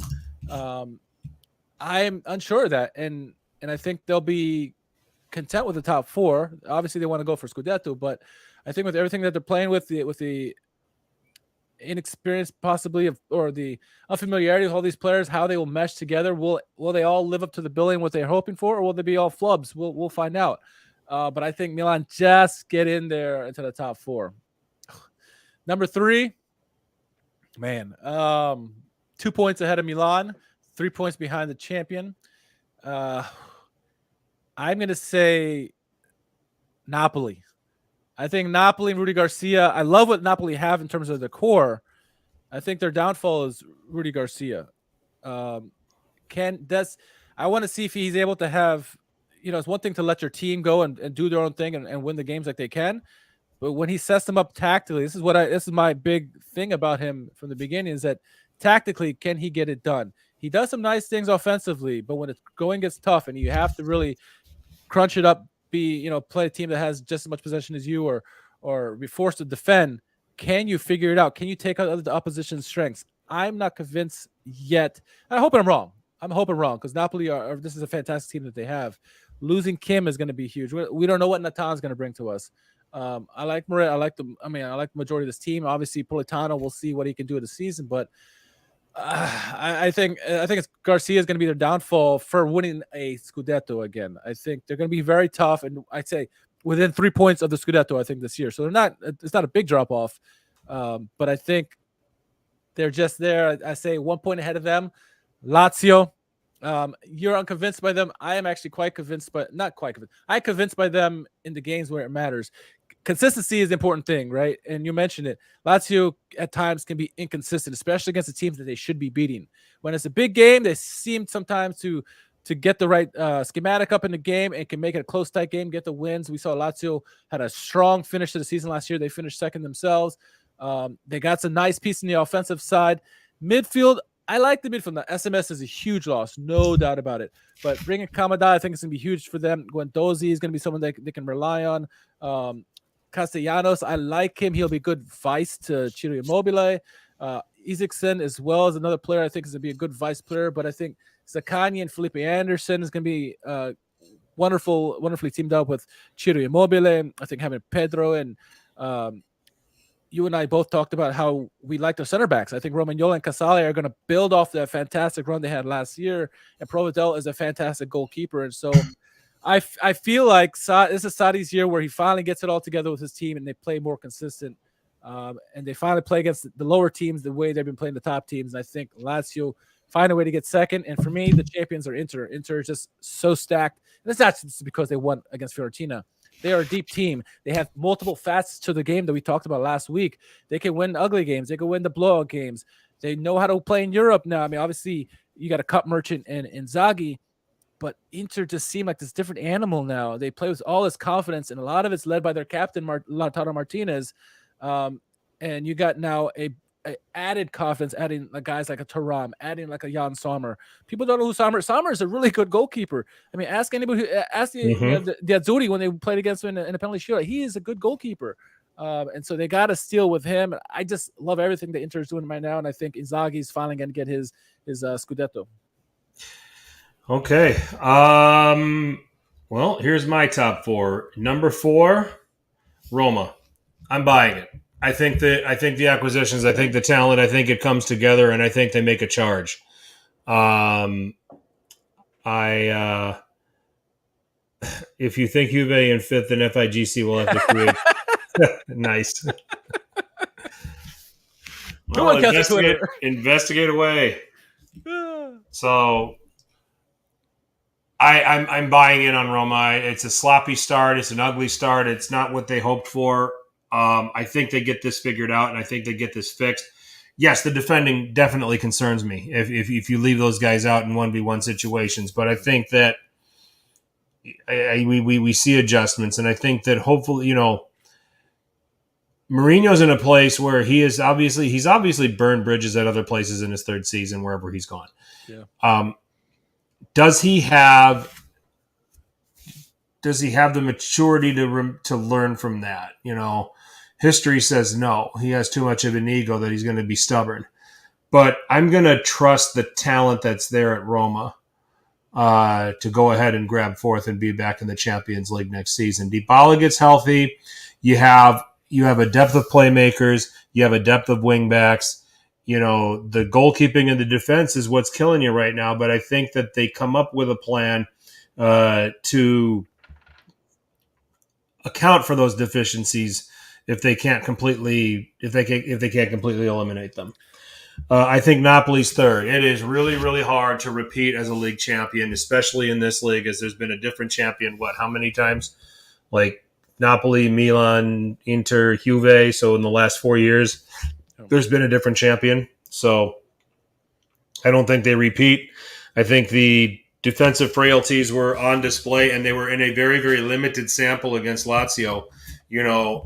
What does Napoli do when a team has more possession and creates more chances? It's pretty scary. At number 2, I'm going with Milan. I think that what they do going forward and what they do in attack is going to be very, very difficult for the rest of the league to stop. It's where they're a little naive in the back, and I don't know if Rade Krunic can keep doing what he's doing throughout the 38-game season. He might have to if Benacer is not ready, and that's scary. And then if there is a Krunic injury or a suspension, Pioli says Adli can do it. Yunus Musso too, possibly. Or even Musso, but can they? So I have questions there. So my questions with Milan are very much like my questions with Roma. Certain defensive situations where they could get exposed, and how do they deal with it? And number 1 for me, I'm going with Inter winning the title. I hope I'm wrong as a Milan fan, but I got to pick with my mind here. And I just think I think that it's only been 3 games, but they have won them in completely different ways. And if you're going to win a Scudetto, you have to win them in completely different ways. We need to see them deal with adversity, right? Yeah. RLC did it a few times at Chelsea. Well, we'll see. We'll see. But let's come back to Inter. They do need to deal with some adversity. Okay, they do need to have a fixture like when they were at Spezia, where they had so much of the ball and so much of the chances, but still lost 2-1. Yeah. And how do they get up and react from that, or how can they deal with those situations? If they've really there's something to be said about the continuity of a team, where the transfers that you bring in are complementary pieces and not necessarily guys you're expecting to just take over games. Because that's what Inter needed to do. And it actually kind of made me laugh listening to a lot of Inter Twitter out there talking about how we don't want to get this guy, we're not getting this guy, we're screwed. Look at what Milan's doing. They need depth. You don't need to do any. You need guys that can complement what you have. Yeah. And sometimes that's what a Mercato is all about. You don't need to completely reinvent the system. You were just in the damn Champions League final and damn near beat Manchester City. Yeah. Okay? You just need pieces that you can plug in and complement what you got going on. And so far, it's off to a really, really good start. Yeah. So, and I think, given Inzaghi's track record, with how he's managed this team, in Cups, he's been much, much better. But I think this is the time that he breaks through and has a league title to go onto that resume with all of those cup victories that he has. All right. So we're in lockstep. We both have Inter winning the title. So Calcio Twitter can shut up. So let's move on to the Mercato, since that's like the closest screen I've got. Okay. Right. Give me the team that you think. Okay, give me a team that won. Give me a team that lost. Give me a player that won, and give me a player that lost. Oh man, put me on the spot. Certainly, I think the teams that won. I think Milan won. Inter won. I also liked. I obviously like what Lazio did. It's hard to replace SMS, but I think the pieces they brought in were nice. Team that lost in the Mercato.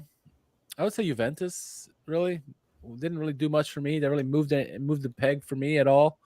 Who else? Roma did very well. I got to add that too. Roma did very well on the market. I think it's be Juventus for me in terms of losing. Well, it's a player that won, player that lost. Yeah. Player that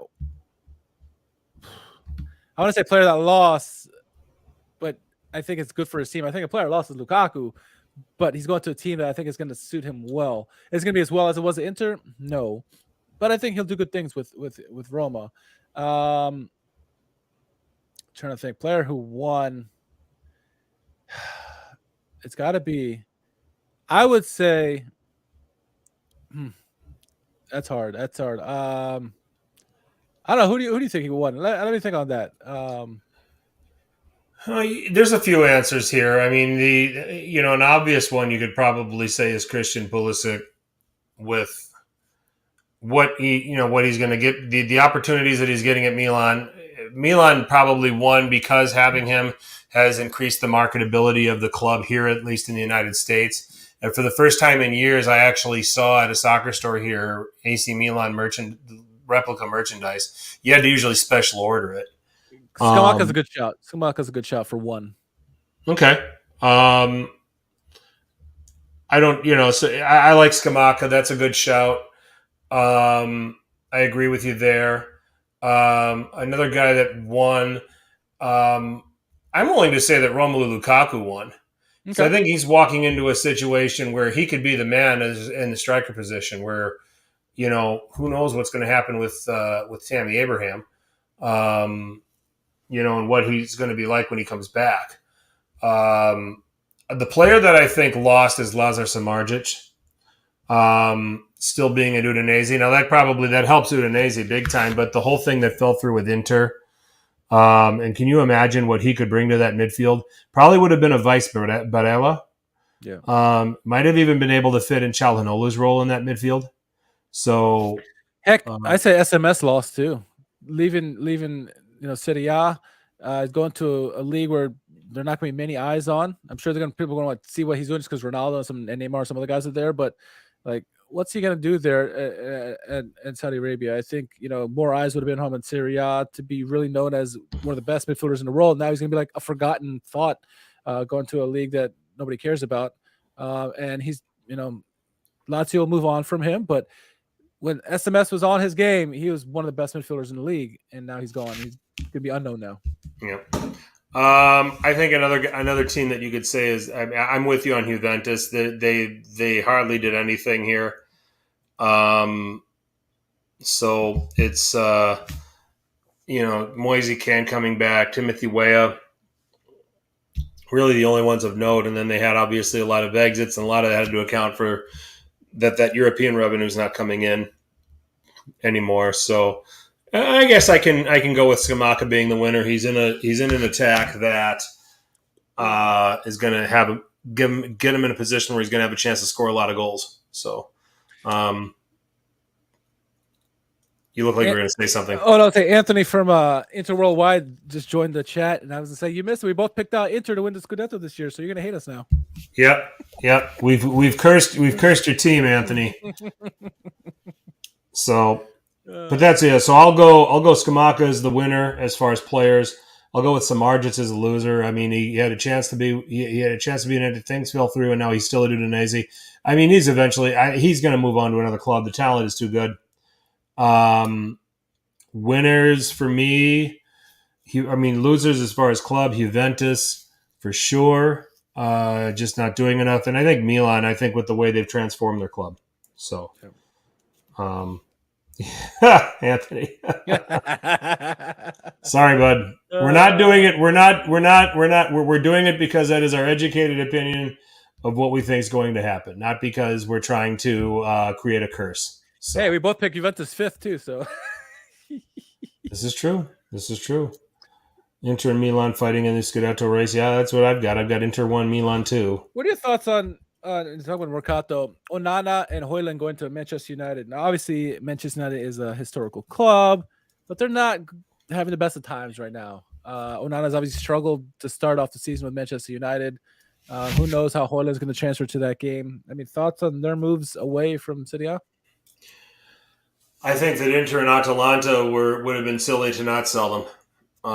Yeah. You know, I think that it's sometimes. I mean, it's the same thing with Tonali going to Newcastle. Yeah, and these clubs are coming at you and they're saying, "Yeah, we want $65 million for Tonali." It's like, okay, here, sign. Yeah, okay, we'll sign off on that. You know, I mean, as much as I adore Sandro Tonali, I think he's a tremendous player. Yeah. And it was sad to see him go, but I was like, you know what? At the end of the day, I support the shirt. I'll have a soft spot for players that played for it, maybe except for Donnarumma. But at the end of the day, you support the shirt. Yep. So, and you support the badge on it. So, so Calcio with Reno Z is saying Juventus will still be top 4. Give Calcio's Reno a follow on YouTube. Good guy. Good Juventus supporter there. Yep. Can't. I got him 5th. Richard's got him 5th. I think that's fair based on what we've been discussing. Yeah. So, but they could prove us wrong. Yeah. So where was I? The sales. Yeah. I mean, that kind of money you've got to take it. Yeah. I mean, the money that you can definitely go. Ten Hag will let. I think Ten Hag will let Højlund and Onana carpool to practice. Okay. Probably will. So maybe to be determined. All right, let's take it over to the draws for the European competition, Richard. Yeah. Let's begin with the Champions League draw. Napoli, Real Madrid is going to be very tasty. Ancelotti coming back to Italy with Braga and Union Berlin. That is Group C. Group D, Inter, Benfica, Salzburg, and Real Sociedad. Group E, on paper, you could argue that Lazio were probably the biggest winners of the 4 Serie A teams, getting a group with Atletico Madrid, Feyenoord, and Celtic. I'm going to be contrarian on that.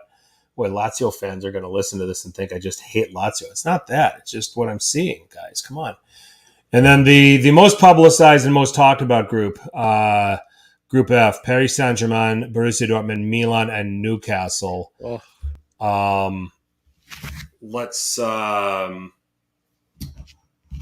We should be playing Champions League, not Milan. If you had people that weren't breaking rules, then yeah, you would be in the Champions League. Reno, it finally caught up with them. But talk about the Champions League draw here and your overall reaction.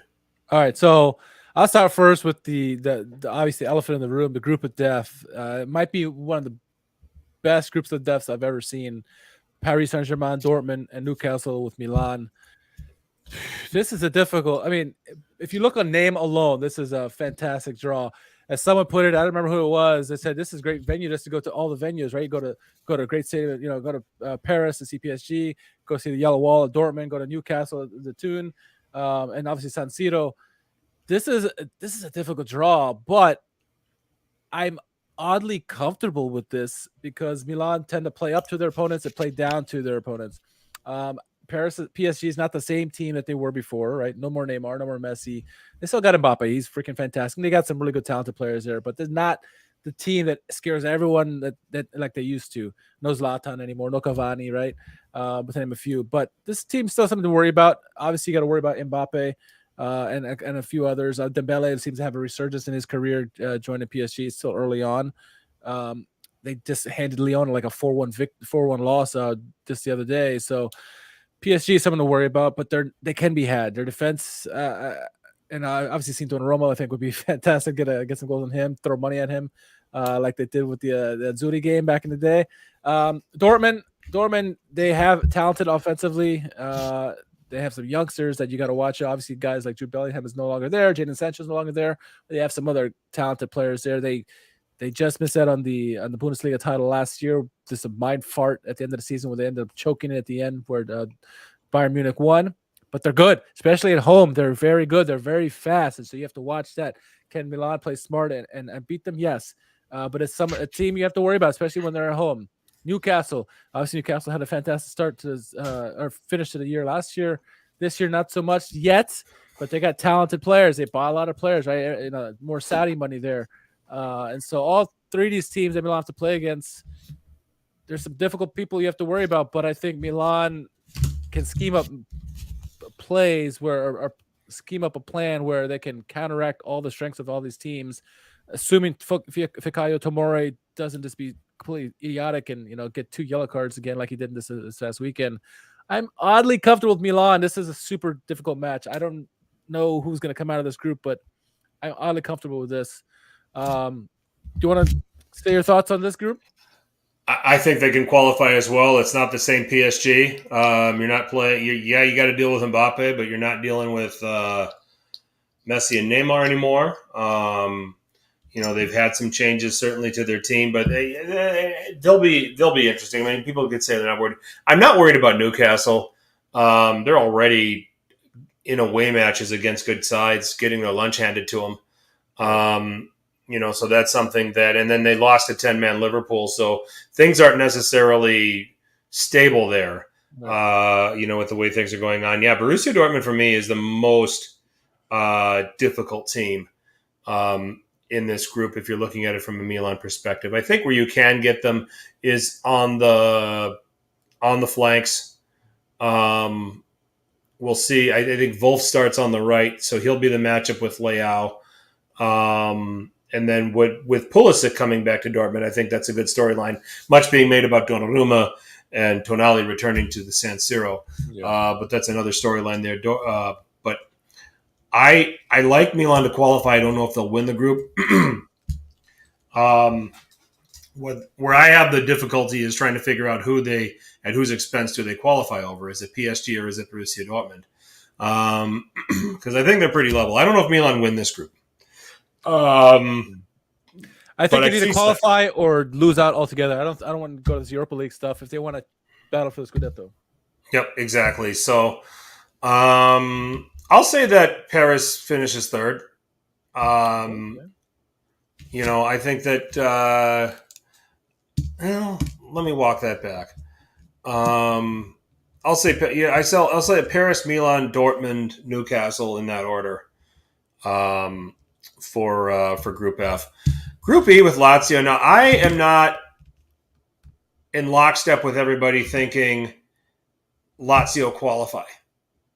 Okay? Feyenoord have enough left. Feyenoord have enough to them. And they proved it when they played each other in the Europa League that they can give Lazio some trouble. And now Lazio don't have Sergej Milinkovic-Savic. Yep. So that's something that maybe needs to be considered here. How effective is Kamada going to be by this time? He's struggled in his first couple of games. Of course, he scored against Napoli here recently, but what are we dealing with? What are we looking at here when we talk about this Lazio team? I'm not convinced, and if I'm not convinced, I actually think this Feyenoord team is pretty good. Okay, they're still scoring a ton of goals. They haven't lost yet in the and I get it, it's the Eredivisie, but they've scored 13 goals in 4 games. Okay, Arne Slot's still there managing the team.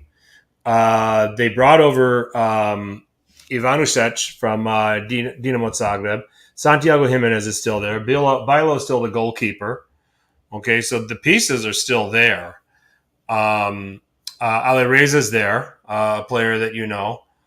I'm looking at the rest of this team.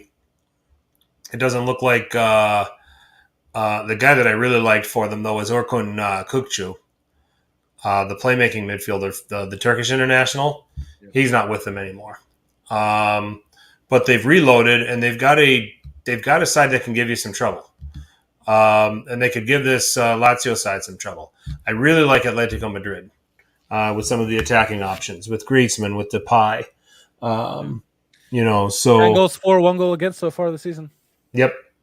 So I think that I'm going to make the sensational call here that say Lazio don't qualify out of this group. Atletico Madrid win it, Feyenoord second, Lazio third, Celtic fourth.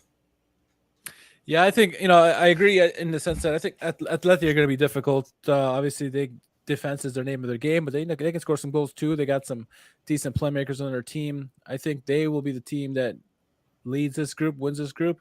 Mm-hmm. It's going to come down to Lazio and Feyenoord. It's going to be, how does Lazio play this? Do they try to go for the shootout and try to outscore Feyenoord, or they try to be a little more tactful and try to take their moments? We're going to need to see, with no SMS there, Luis Alberto is going to be top of his game. Pedro's going to have to be influential for them. Zaccagni, Felipe Anderson, Immobile, they're going to have to do things. How will Lazio's focus be? Will it be in the Champions League? It should be, but you never know. Sarri has won Europa League before with Chelsea, but it seems like since joining Lazio, their focus hasn't always been there at times. It's like they mostly focus on the league. That'll be the trick for me. I think if they take this seriously, they can just get Feyenoord. I think they would finish second, Feyenoord third, Celtic fourth. But I think you can't discount also playing at Celtic. It's always difficult to go there. Yeah. With that amazing crowd that they have. So I mean, all of these locations are fantastic. But I think Atleti, Lazio just over Feyenoord, and then Celtic last. Yep. Okay. So you've got Lazio going through. Yeah. Okay, I've got them going out. You're higher on Lazio than I am this year. I am. This is true. Okay. Group D: Inter, Benfica, Salzburg, Real Sociedad. Sociedad, they're a tricky team to try to figure out. They've got some playmakers. They play a little organized. Salzburg aren't the Salzburg of a few years ago. They still have some players. And then Benfica, obviously have a lot of quality. It's a tougher group than you think for Inter. But I think Inzaghi's cup experience will help see this through. I think they win the group. And I think they win it narrowly over Benfica. And I think that Sociedad come in third, and I think Salzburg get bounced from this group. Yeah, I think it is going to be closer than Inter would like, right? On paper, you're thinking, Inter should walk this group, but it's never easy with Inter, right? Even with the cup experience that Inzaghi brings, I certainly think Inter's going to win it, but like you, I think just barely over Benfica. Benfica are a team you can't trifle with. I think, though, you said Salzburg's not going to qualify. I think Salzburg will finish third and Sociedad fourth. But okay. It's so good. I think they're going to win the group. Yeah. I like Sociedad's experience over Salzburg here to finish third. That's where I'm going there. Group C, Real Madrid, Napoli with Real Madrid, Braga, and Union Berlin. I mean, everyone's just going to sit there and say, okay, it's Napoli and Real Madrid, move on with our lives. I agree with that, but does Braga have attacking players? Ricardo Horta is an outstanding player, and they will give you fits. Okay, Union Berlin have a way about them. You know it from your from the Bundesliga that you watch, that you don't have to like it, but they get results. I still say Real Madrid win this group. Napoli finish second, but I'll go with Braga. Boy, it's third and fourth is really hard when it comes to that. I think Braga is going to beat either Napoli or Real Madrid. Okay. They won't beat them both, but I think they're going to claim a win over one of them. But in the end, it's not going to be enough for them to qualify, and they're going to finish third. And I'll go Union Berlin fourth. Who do you have winning the group, you said? Real Madrid. Okay, Real Madrid. Okay, I'm not. Yeah, hands down. If this is Luciano Spalletti's Napoli, I would say Napoli could win the group. But I agree. Yeah, I think Real Madrid. It's going to be an entertaining group. And this is, for me, a close to a group of death match as you can. It was not like the Group F, but it's a pretty good group. Obviously, Braga are a team that's all Portuguese teams are very good. Union Berlin is very good, especially when you play at the Alta Forsterei in Berlin. Daunting place to play there. It's a small venue, but it's very loud. So it's going to be interesting for any team that goes to those locations. But I think Real Madrid are the class of the group. They got some, obviously, playmakers all throughout their lineup. Ancelotti is going to have his team ready. They should win the group. I don't think they're going to have all wins. I like your shout about Braga getting a win. I think I can see Napoli getting a win against Real Madrid at home. I'm going to say Napoli get out of this group in second place, but ever so slightly ahead of Braga and Union. I think those three teams, Braga, Union, and Napoli, are very close in points. I think Real Madrid have the lion's share of the points in this group, but I think Napoli just get through the skin of their teeth, getting by. So, yeah, Napoli move on. Okay, so I've got Napoli, Inter, and Milan going through with Lazio going out. You've got all four teams going through? I have Milan at second, behind PSG, and Dortmund in third. So, yeah, okay. all four. Okay, I've got Lazio. Yeah, you're banging the drum a little bit louder than I am. So, all right, we've got two Serie A teams in the Europa League. Atalanta is in Group D with Sporting Lisbon, Sturm Graz, and Rakov. This is a tougher group than people can look at. They're going to look at the names. They're going to say, "Oh, it's Atalanta and Sporting going through." Who? Okay, Rakov, Czestochowa. They've got some attackers. I watched these guys play a little bit against Copenhagen in the UEFA Champions League qualifying, and there's a style to the way there's a way they play. I think they can frustrate Atalanta. I don't think they're going to. They may win the home game against Atalanta. I think they're in Poland. Sturm Graz has a couple of decent players. Sporting Lisbon, I think they suffered some losses here, but they've picked up some people. I can't bet against Atalanta. I think Sporting Lisbon win the group with Atalanta finishing second. But it would not surprise me if Sturm or Rakov made a little noise in this group. Yeah. I really wouldn't be surprised if Sturm Graz made some noise in this group. This is a difficult group. Like I said, it's more difficult than you would think, but it is a decent group actually. And we don't know what kind of Atalanta we're going to see. We don't. I'm going to say, I think I'm with you. I think Sporting win, Atalanta just over Sturm Graz and Rakov.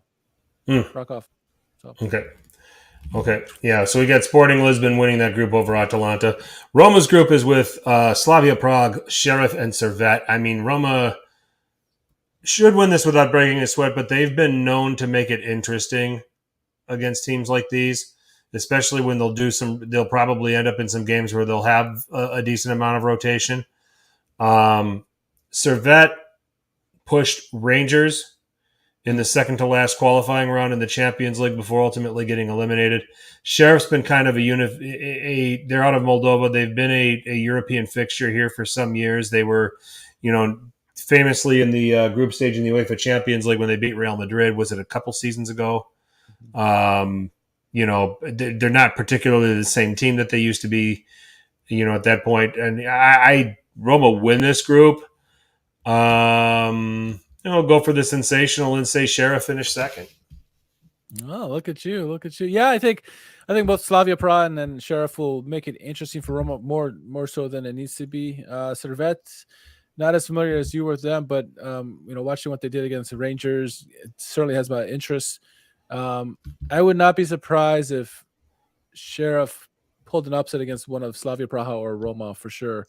I think it'll be close. I think this is going to be no team's going to run away. I think it's going to be very close. But I'm with you there, Roma winning this group, and I'd say Slavia Praha just get past Sheriff. Okay. And then finally in the Conference League, Fiorentina steps in and is in the Conference League. They're in a good – this is a fun group that they're going to be in. I mean, there's no guarantee they qualify out of this. Ferencvaros out of Hungary, Genk out of Belgium, and then Čukarički. Is that how I pronounce it? Sounds good to me. Where are they from? We're going to learn something together here, everybody. They're Serbian. Okay. FK Čukarički. Okay. I think I pronounced that correctly. So, couldn't even tell you who plays for them. But I do know Ferencvaros has some talented players they can attack. Genk has put in some, they always produce good players, that move on to bigger and better things. Tough group for Fiorentina. I still think they survive it. I think they win the group narrowly, and they win it over Ferencvaros. I think Ferencvaros knock out Genk. They've got slightly more experience at this level than Genk do. Yeah. Man, I'm just looking at some of these other groups in the Conference League. I mean, there's some really good games going on. This will be interesting to watch Conference League this year. But yeah, no, I'm with you on the shot with Fiorentina. Just getting by in this group with Ferencvaros and Genk.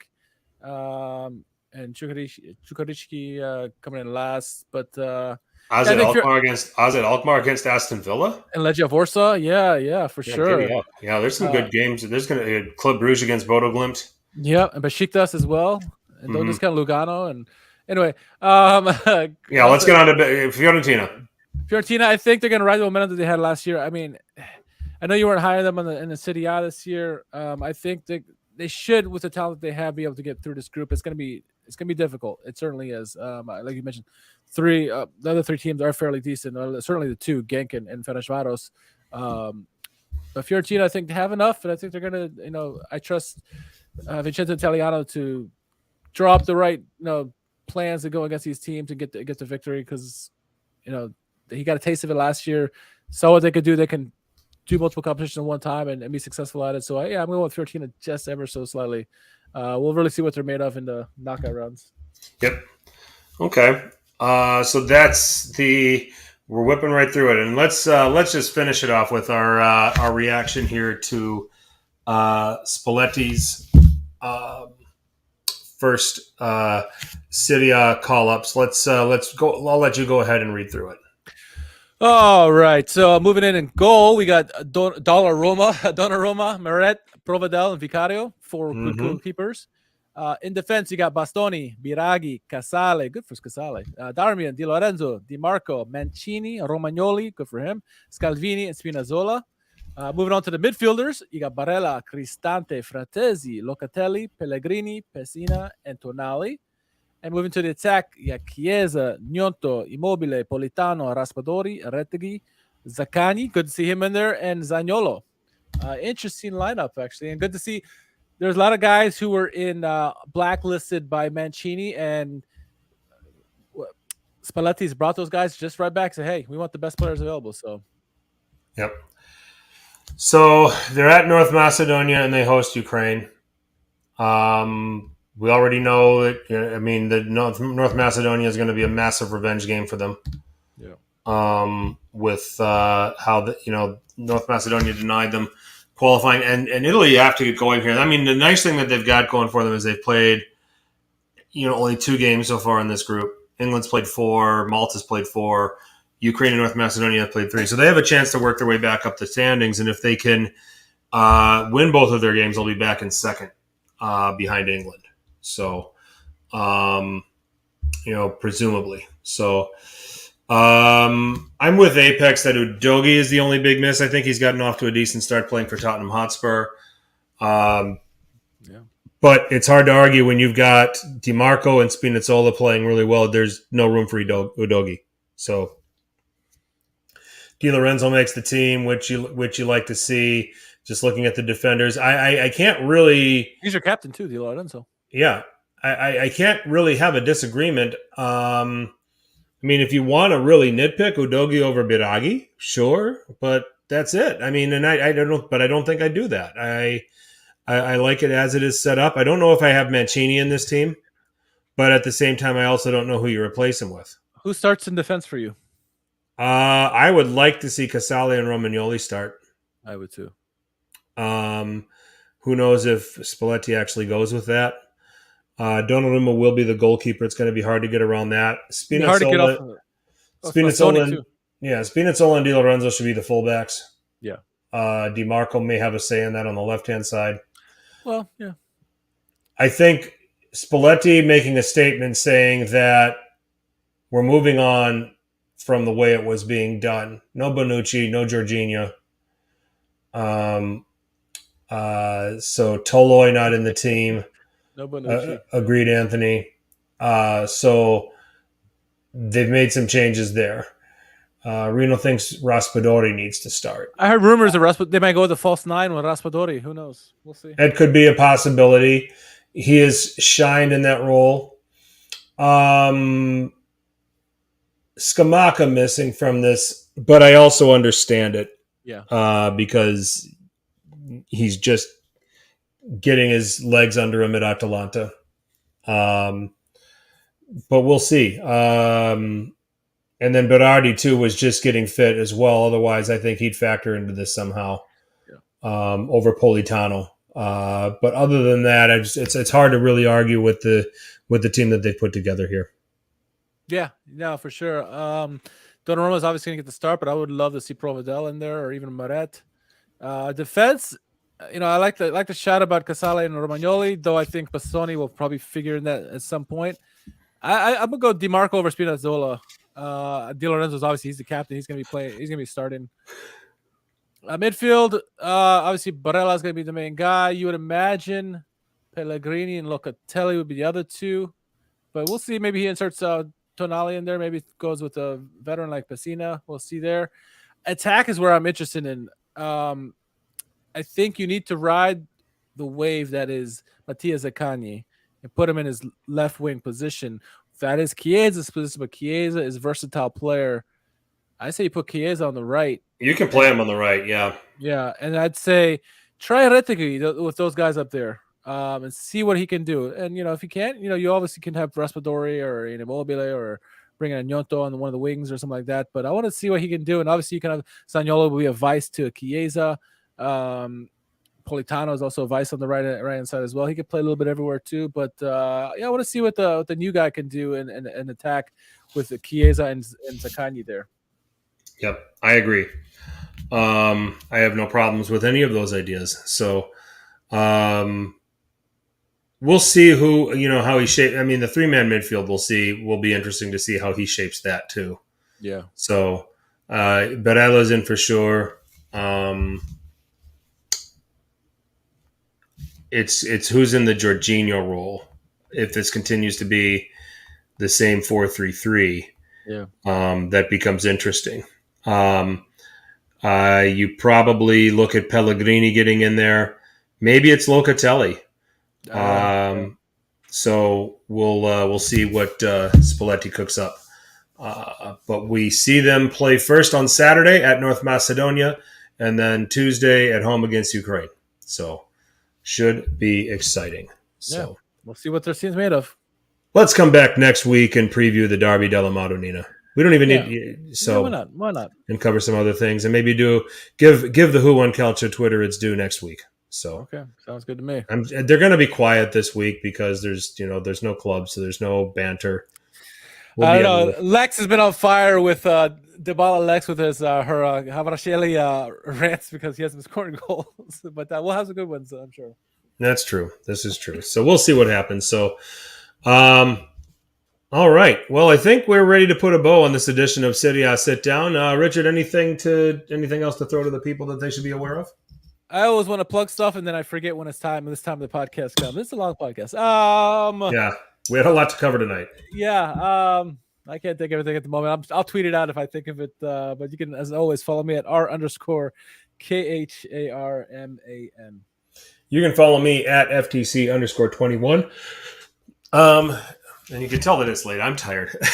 So, Serie A Sit Down. We have our own channel on Apple Podcasts, SoundCloud, and we can be found on Stitcher, Spotify, iHeartRadio, wherever there's podcasts. There is Serie A Sit Down. At Serie A Sit Down on Twitter and Instagram with any questions, comments, anything else you want to see followed for future podcasts. We're also available on Facebook, so check us out there. SerieASitDown.com. Check out our website as well. So there's all of that. Here on the YouTube channel, if this is your first time watching this video and you enjoyed it, please drop a like. If you didn't enjoy it, please drop a like anyway. Subscribe to the channel, hit that notification button, or hit that notification bell, because it will give you a heads up when we're back live or when we're doing a video drop or anything of that ilk.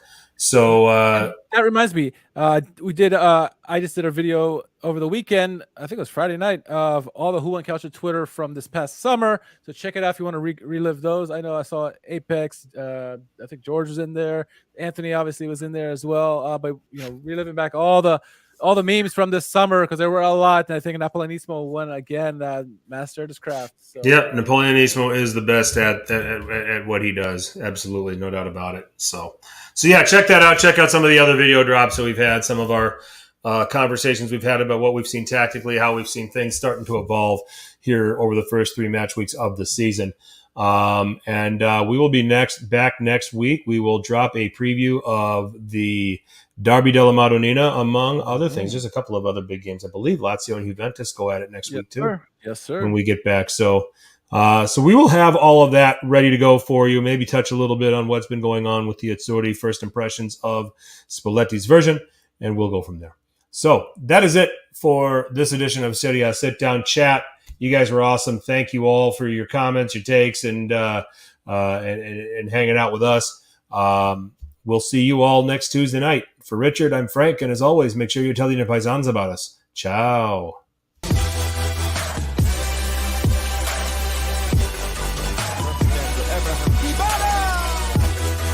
Sul fondo mette in mezzo la caccia di Lorenzo e il Napoli è passato.